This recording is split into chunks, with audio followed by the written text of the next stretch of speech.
What's up, everybody? Welcome back to the Pitch Please podcast. It's Mike here. Today, I've got another amazing guest, Zion from For the Menstruator. I'm excited to learn. I'm going to be straight up honest. I know very little about this space. I'm not even sure how this business works, but we're going to learn about that. We're going to learn about you. And so I'm super excited. Zion, tell us a little bit about you, your role at For the Menstruator, and maybe a little bit about what's brought you here today. For sure. Thank you so much for having me, Mike. I guess I'll start off from where I started. I was born and raised in Tanzania in East Africa. And from a very early age, I grew up in a family and in a community that had like strong values and, service and giving back. And so from a very early age, my parents signed me up to every volunteer opportunity that was there in my community, from visiting the hospital to working with elders to going to the orphanage, and obviously, growing up in East Africa, I like firsthand saw on a day to day the inequities that were there around me, and I started to understand like the privileges that I had. And so, I guess it was only until though I was 15, I was in high school, and I was required to start up a personal project as part of my school curriculum, and I could do anything of my choice. But I was scrolling through my Facebook feed actually, and I watched this really cool documentary on Al Jazeera named "India's Menstruation Man." Now, similar to you, I didn't know anything about menstrual health or periods at the time. My family, I don't have any like sisters or cousins. My mom and I would never like talk about this, and so I watched this documentary and I asked my mom, I'm like, yo, did you know like people around the world don't have access to products? And she was like, yeah, when I was younger, I grew up in a single parent household, and she didn't have proper access to products. And what that meant was every time she get a period every month, she would use like old blankets and old cloth when as in instead of like a menstrual product. And so she told me so many stories about what that experience was like. And then I go online and I find out that over 500 million people that menstruate don't have access to products. And if you do the math, that's like an average of 1 in 10 people that menstruate. And so that's quite a big number, and that kind of inspired me to start For the Menstruator and go on this journey in the last 6 years.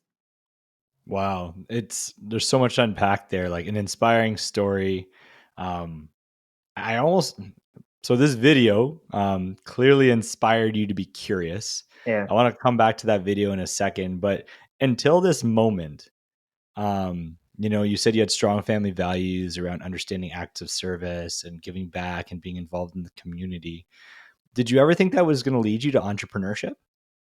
Honestly, no, but I would say like I feel like I was always someone that was rebellious. Like I was always someone like from a very early age I never wanted to just take the conventional path, and I wanted to stand out. And I think uh you know even like in school before that moment I was always like prone to take leadership opportunities, work in teams, start off like new projects and ideas, do different types of fundraisers. And so I think all those different seeds were planted in me for a very early age. But when I look back, like a lot of entrepreneurs are inspired by their parents that are entrepreneurs. But for me, like my parents were like working class, middle class families. They would work, that have a 9 to 5, and maybe looking at how many sacrifices they had to make at work, I was like, you know what, like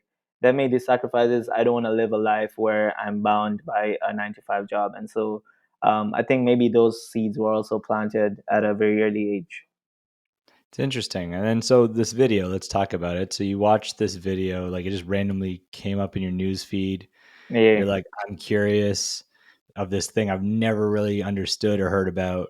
What was so powerful for you in the video that caused you to start asking more questions? Yeah. And like, I mean, technically a video and some conversations with your mother seem to have pivoted you into an advocate for this problem, which spearheaded you into entrepreneurship. Yeah. Like you became an entrepreneur without the goal of being an entrepreneur. So I want to understand this video. Like, what was it about the video that really changed you?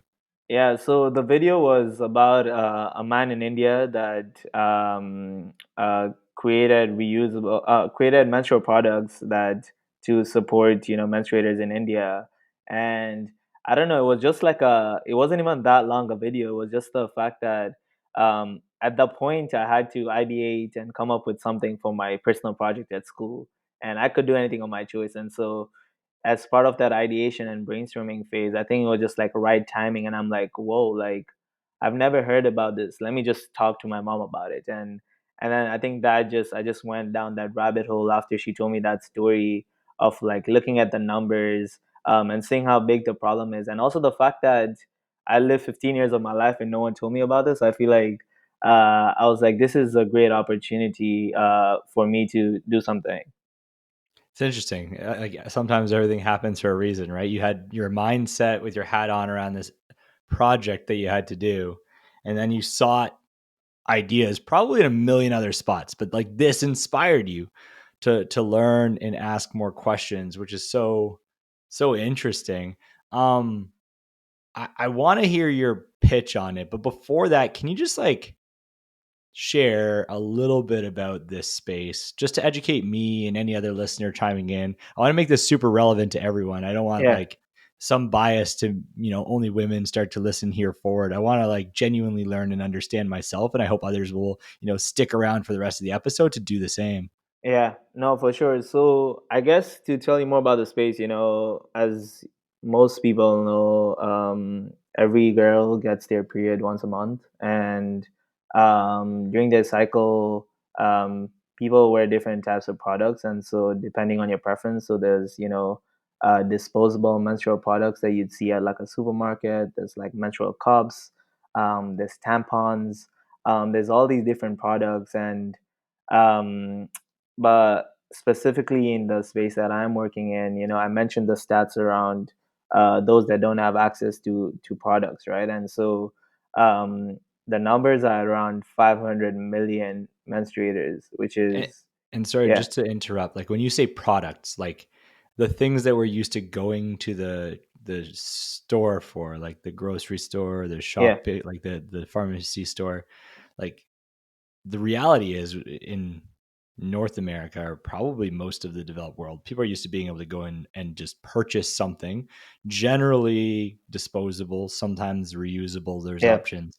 But what you're saying is like, hey, open your eyes a little bit. The second you get out of some of these areas, the reality is people just use what they've got.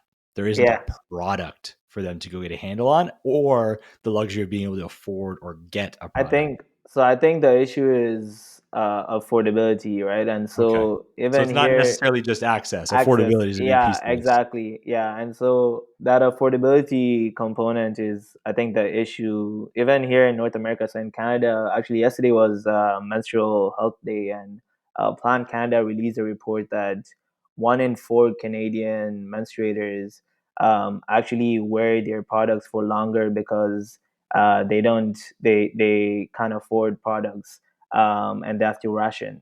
And so I thought that this was an issue only in like developing countries, but even here in North America, in the UK, and in Europe, like all these different countries, it's still an issue, and that aspect around affordability is quite a big one. And so for me, I look at like menstrual products as like a basic need for a lot of menstruators, but the fact that one, they're expensive.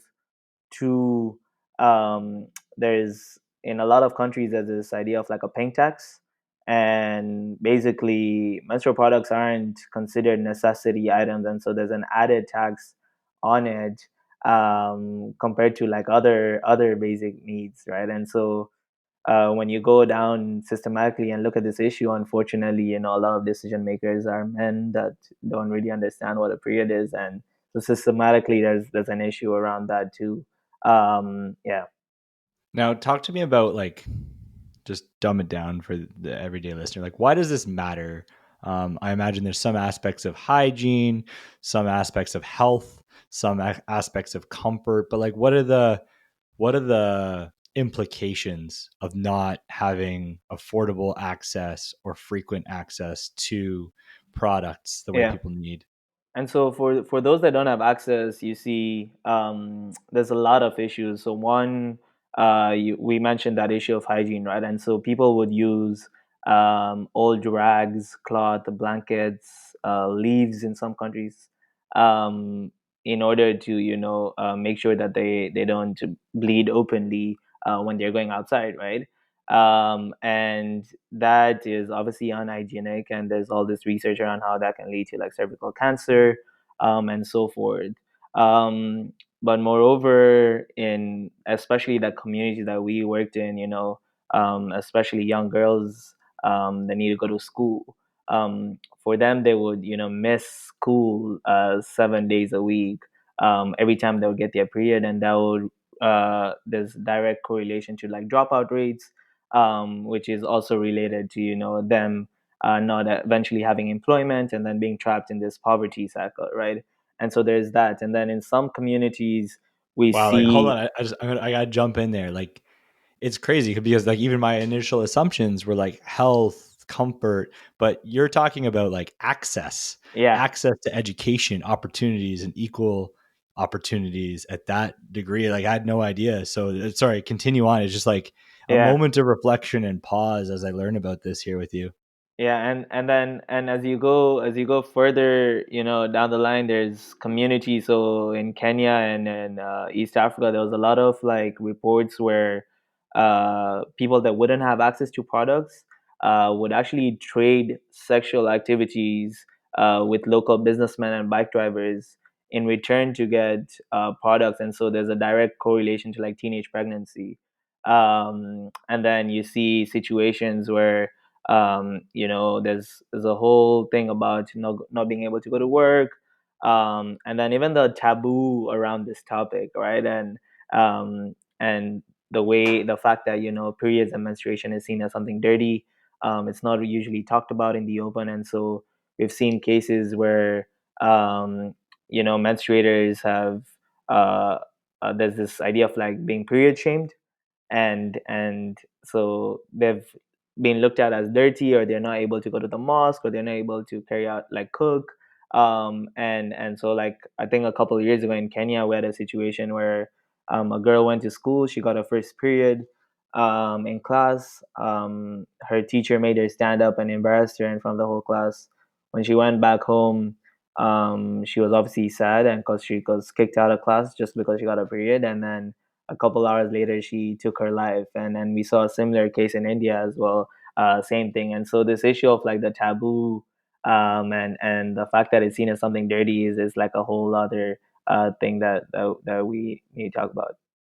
It's crazy. So maybe now's right. Thank you for educating me. Obviously, this is very new, and I'm sure there's questions I'm missing or Yeah. forgetting to ask. So please fill in the gaps of where I might not be aware I should be asking questions. But I'd love to learn about what For the Menstruator is. So, like all good Pitch Please episodes, Zion, your pitch, please. Yeah. So For the Menstruator is youth-led organization that basically first produces and distributes reusable menstrual products that last for 3 years, 100% biodegradable, and extremely cost-effective. But what we also do is we have a sustainable model of approach when working with communities, in which we actually empower them with the skills to make their own reusable menstrual products. That obviously leads to entrepreneurial opportunities and so forth. Yeah, that's my quick pitch. I love it. And so I heard a couple things there. He talked about actually having a physical, biodegradable, reusable product Yep. that you create. You talked about the delivery of education, maybe just as a necessity or as part of your social enterprise tied to that product. But then you also talked about the ability to empower others to make a product, not necessarily having to use your product. So maybe by extension, there's the education, the product, and an empowerment to go create this within local communities. Um, in the we're not going to be able to draw diagrams or anything, but maybe like at the highest level, talk to me about those three pillars, both about how you got to and what you designed as a product that was different than what maybe existed out there. Talk to me about whether the education came before the product, and then a little bit about what you're doing in these communities and how you're empowering others. Yeah, for sure. So I'll actually share a story on in terms of how we started and how we ended up on this approach. And so when I started off, found out about this issue, I shared that story there, and I went online and looked at different solutions that are out there, and I wanted to do something that was sustainable. And so I came across reusables as a potential solution. Looked at different online prototypes, worked with a local tailor, and actually learned how to stitch, and I was able to use local materials. And my initial product, and my first prototype only lasted for 6 months. I gave it out to my friends to test it out, got feedback, iterated and developed the product a little bit. And then eventually, for my very first project, I worked with a local community of 22 menstruators, and gave them these products. At that time, there was no education provided. It was the product itself, and I spent almost 1 year developing this product. And then because it was a school project, I Yeah. presented it. Got a good grade, got good Yeah, I was gonna feedback. ask what grade did you get in this? Did I you like actually crush didn't it? get the best grade, like so it was out of 7, and I got a 6. But I had friends that got like a way better grade than I did. And at the time, like didn't get as much traction as, let's see, other people at school that was smarter and got better grades. And so when I went to that first community, I could have stopped pretty much at that point, because I fulfilled that school requirement. But when I went back to the community and talked to them, I realized a couple of things. And so first, they told me that the product itself, um, there were a lot of elements to it that could have been improved. And so the color of the product at the time was white, and obviously blood is red. And so when they would, cause it's washable and they dry it out in the open, a lot of them were embarrassed to actually dry out these products because you could see blood, right? And it would stain, like it would, the blood could be seen. And so we changed the colors of our product. And then I realized, like, some of the To what girls, color, just out of curiosity? so it would, now it's like a dark red, and so you can't even see the blood Got it. stains. And then we realized, they told us that some girls didn't even have access to underwears, and so in order to wear the product, you need to like put it on an underwear. And so now in our packages, we actually include underwears as a whole package. Mm. Um, some of the girls didn't have soap, and so we include a soap in our packaging. And then there were elements around, the fact that when they go to school and they wear the product, you can only wear the product for around 5 hours. And so if you have an 8-hour school day, you need to like change the product. But in order to change it, you need a bag, to put like the ones that's used. And so now we include like a waterproof bag too. And so we spent a lot of time with the community to get that feedback.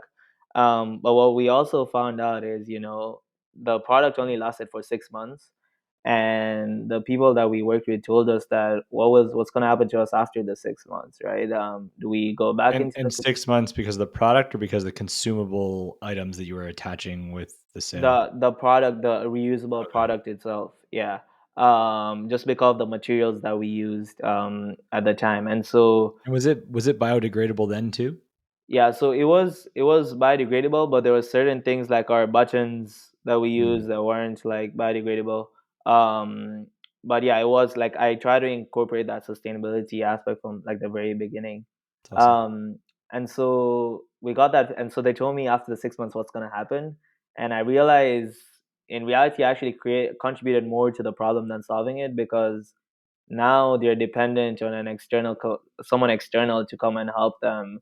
And you're creating like a dependency syndrome, so it's actually harming more than helping, and so I went back to school, and I'm like, okay, I definitely want to continue working on this.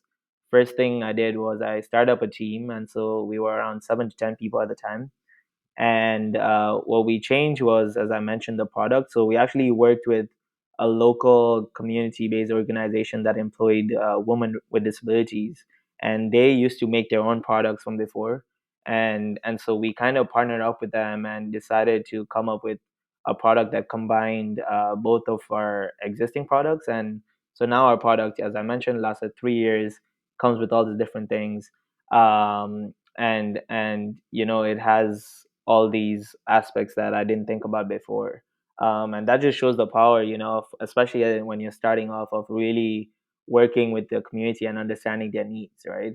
Yeah. Um, and then what we also realized is in a lot of those schools that we were talking to, none of them had like that educational component. So none of them had like sex ed or learned about like periods. And a lot of the programming that would be there would only be for the girls that would menstruate, and so the boys didn't know anything about this. And in a lot of these communities, they usually end up being decision makers in their families. And so we heard a lot of cases where the family could afford the products, but because the dad is the one that gives out money in the house, and there's a taboo, they would be so scared to ask their dad for Hmm. the money. And so we would have to educate the dads in the families, right?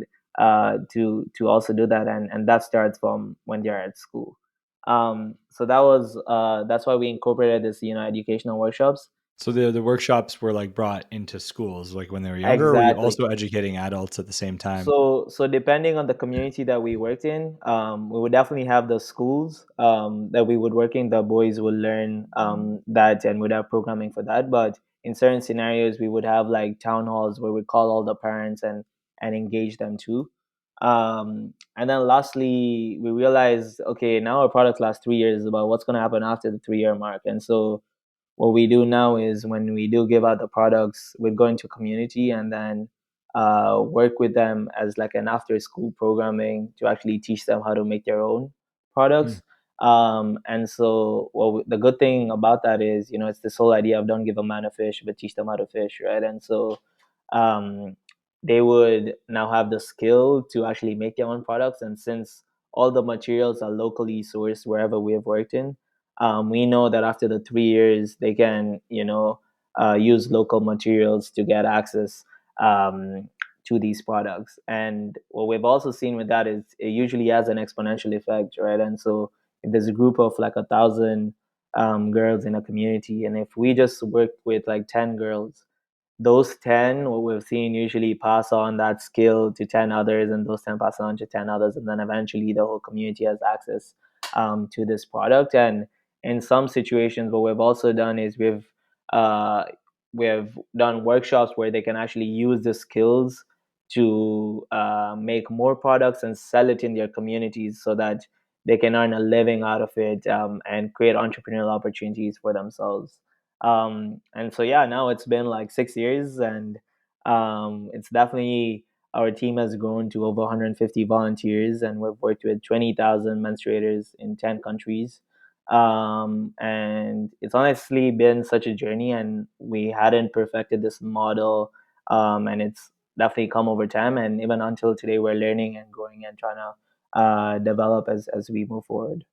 That's amazing. Congratulations on like the massive impact, huge milestones. There's so many things I just took away. Like the first, which most people probably are, I don't even know if they picked it up, but we joked a little bit about how did you grade. At the end of the day, it's not about necessarily getting the highest grade. It's Yeah, actually the person with the most persistence. yeah, And that's what got you through this. It was the persistence and desire to be curious and learn. And like when you speak about this space, which I know very little about, but what you can tell and take away is how much time and energy you spent with the individuals in the community mm, to co-author solutions and to think purely about them at the core of this, where you're going to give them a product. Some people might rebuy that product, but there's education challenges, not just for the end user, but for others in the community. And then when you do that, the reality is they might need more and they might not be able to buy it. So you've empowered them to go do this and create other role. Like it's so special how deep you've gotten on this problem. Um, I, I mean, generally we talk about how you make money or how much it costs. Maybe just talk to us about how much. It's a social enterprise, so I care yeah. less about how you make money, you're probably going to charge for the product. Yeah. Tell us a little bit about like what you've been able to get this product down to for what you sell. And Yeah. also like how do you said 6 years. That's like phenomenal, man, for social enterprise where at the end of the day, the people might not have a lot of money. How are you keeping this rolling? Yeah. So in terms of our, I guess how we, sustain ourselves from a financial perspective. So on the cost side of things, we have three different packages. Um, One is costs us $2 to make, one's $5, and one's $8. And the differences between the packages is mostly the number of items, and so the additional items that I talked about, but also the way our products work is we have a pad base and then we have inserts, and so the number of pad bases and inserts. But when in terms of the communities that we work in, we've never sold the products to the communities because they can't afford it, right?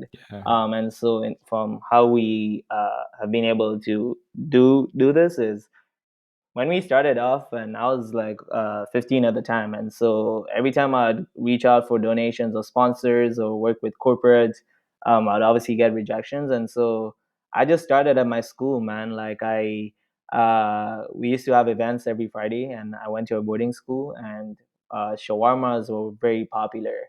And so what we would do is we would put up a stand, buy shawarmas for $2, and I just put in my own money and take that risk, and then sell them for three and make $1 every shawarma. And every night um, we would sell 300, 400 shawarmas at an event. And if you do the math, if it let's say we do our $5 packages, 400 shawarmas would be able to help around 80 girls, right?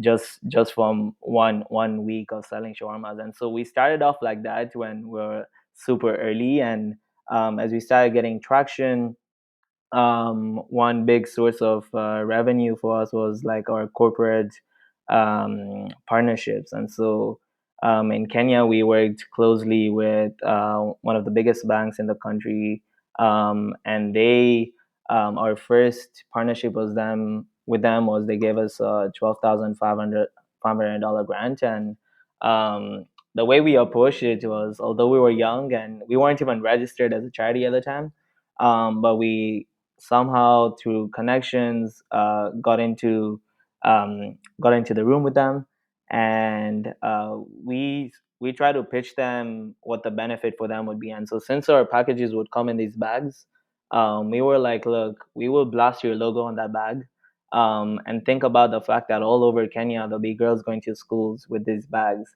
and we show them the marketing value of that. And so they set up this sponsorship for us.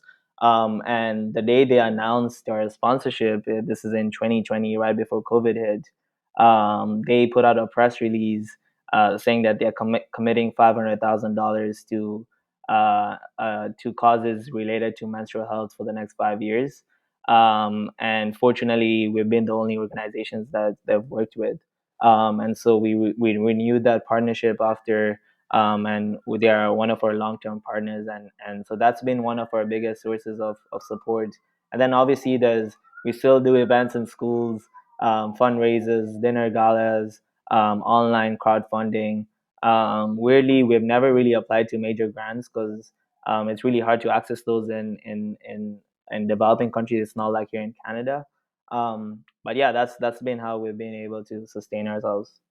That's amazing, man. Like true grit, hustle, dedication to this cause. Like selling $2 shawarmas for $3 to impact 80 people a week. Like that is a grind and dedication. Good on you, man. And I'm so happy that you were able to kind of parlay that over time to this bigger component with this bank's mandate around this.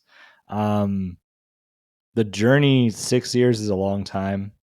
Do you have like maybe a most memorable, either an enjoyable memorable or like a hardship or maybe both that you sort of want to share?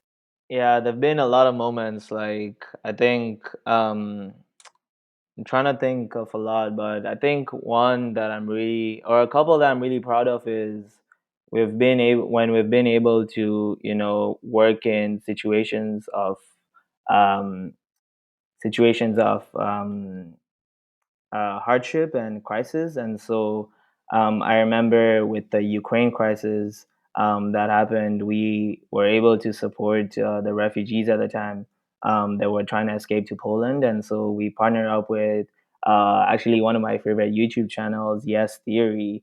They were they were supporting refugees on the ground. And so and they put a outreach for menstrual products.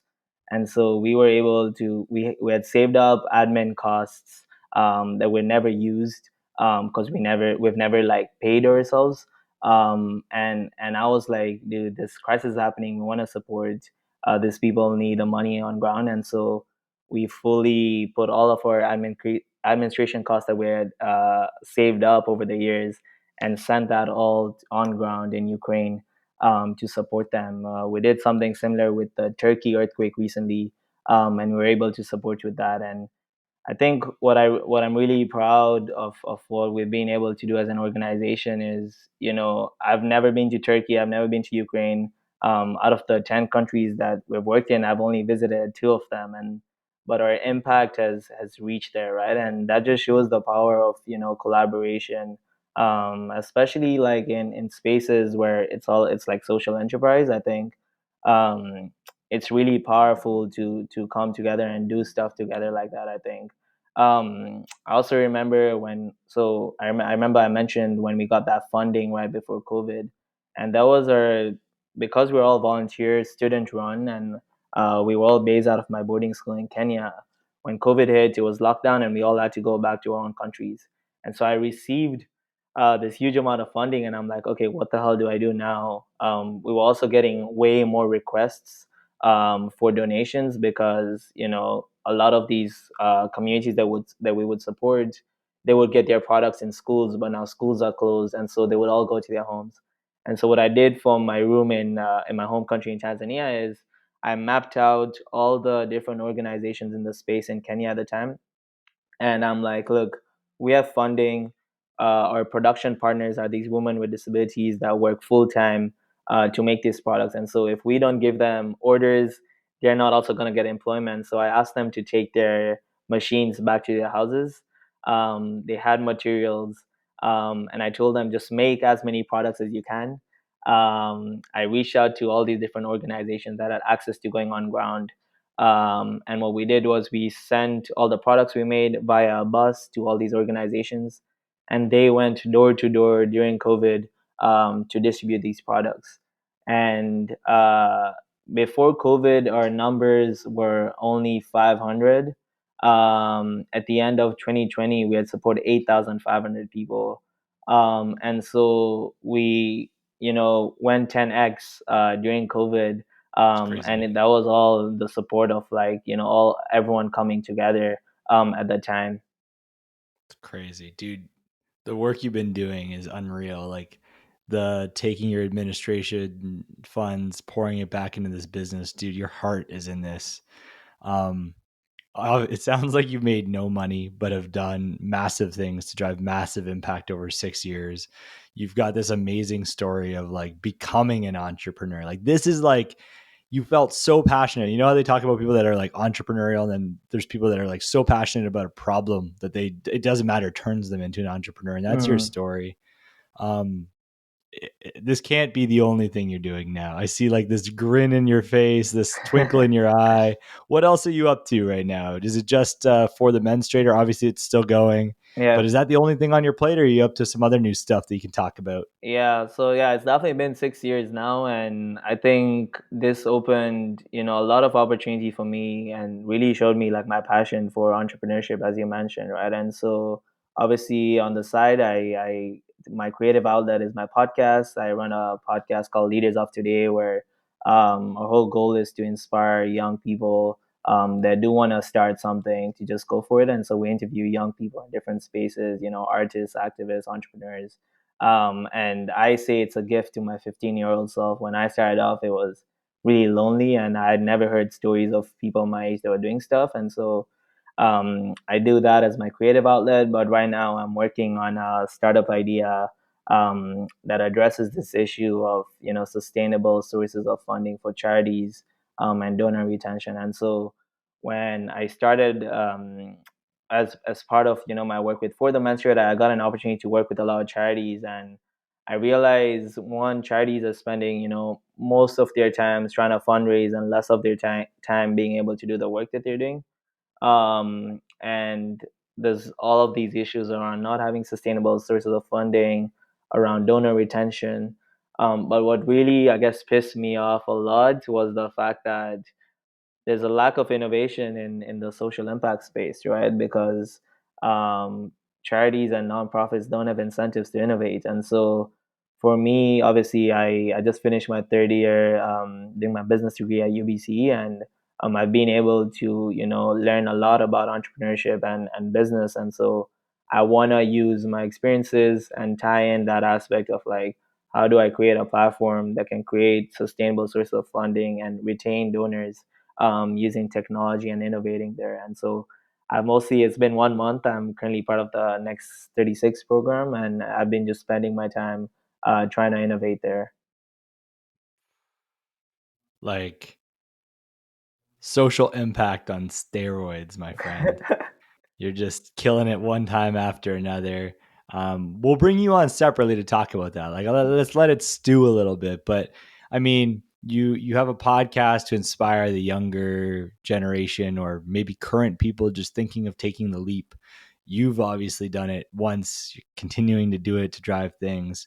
What are like the biggest takeaways from your first entrepreneurial journey to this entrepreneurial journey? And what are some of like the advantages, disadvantages, things you're learning along this that people should be like paying attention to and weaving into the things that they're thinking or doing themselves? Yeah, a lot for sure. I think the first main one, especially now that I'm starting this new venture, is um, one of my favorite TED Talks says, "Want to help someone? Shut up and listen."